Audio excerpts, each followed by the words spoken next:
శ్రీ విఘ్నేశాయ నమః. నమస్కారం అండి. ఈరోజు ఒక ముఖ్యమైన విషయం మాట్లాడుతున్నారండి. అదేమిటంటే ధన సంపాదన. ధనం మూలం మిదం జగత్. ధనం ఉంటేనే కానీ మనం ఈ జగత్తులో జీవించగలం. దాన్ని జాతకరీత్యా ధన సంపాదన ఏ ఏ సమయాలలో మనకు వస్తుంది. రోజు సంపాదన రాదు కదా, అది కొన్ని సందర్భాల్లో వస్తుంది, కొన్ని సందర్భాల్లో ఆగిపోతూ ఉంటుంది.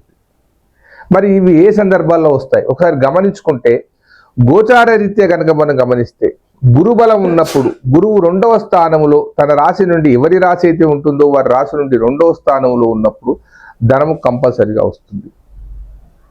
ఇంకా 11వ స్థానంలో గురువు ఉన్నప్పుడు, అంటే తన రాశి నుండి 11వ ఇంట కనుక గురువు ఉన్నప్పుడు ధనం వస్తుంది. సరే, మిగతా 5, 7, 9 స్థానాలు కూడా కొంత లాభాన్ని కలిగిస్తాయి. కానీ 2, 11 స్థానాల్లో ఉన్నప్పుడు 100కి 100 పాళ్ళు ఖచ్చితంగా జరుగుతుంది. ఇక జాతక విషయానికి వస్తే కన్ఫ్యూజ్ కాకండి. జాతకం వేరు, గోచారం వేరు. గోచారం అనేది ఇప్పుడు నడుస్తున్న పరిస్థితులను తెలియజేస్తూ ఉంటుంది. జాతకం అనేది జీవిత కాలాన్ని విశ్లేషిస్తూ ఉంటుంది.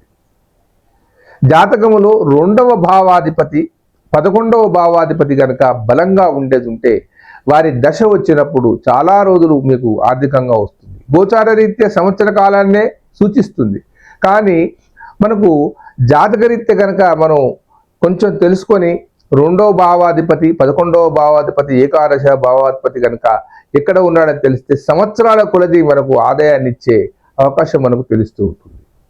ఇకపోతే ఇంకా చాలా ధనవంతులుగా ఉన్న వాళ్ళు ఎలా అయ్యారు, వారు ఏ విధంగా కలిసి వస్తుందని ఆలోచన చేస్తే, శుక్రుడు కనుక ఉచ్చస్థానములో అంటే మీనరాశిలో కనుక శుక్రుడు ఉండి అతని జాతకంలో శుక్రుడు ఉచ్చస్థానాన్ని కనుక పొందాడు అనుకోండి, వారికి చాలా చాలా లాభాలు వస్తూ ఉంటాయి. అది కోణస్థానం కనుక అయ్యిందనుకోండి, లగ్నం నుంచి 5వ ఇల్లు అది కనుక శుక్రుడు ఉచ్చస్థానంలో ఉంటే అద్భుతంగా ఉంటుంది.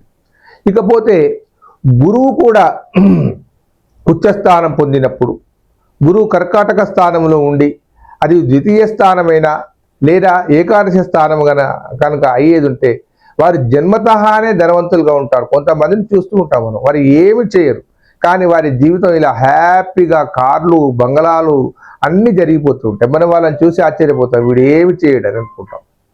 ఇకపోతే 2వ స్థానాధిపతి 11వ స్థానాధిపతి అంతర్దశలో కూడా మనకు ఆర్థికంగా వెసులుబాటు వస్తుంది.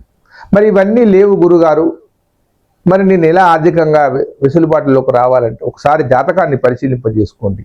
ఏ గ్రహము మీకు అడ్డుగా ఉంటుందో ఆ గ్రహాన్ని కనుక మనం ఆరాధించి దాన్ని తొలగించుకుంటే ఆర్థికంగా ఖచ్చితంగా వెసులుబాటు జరుగుతూ ఉంటుంది.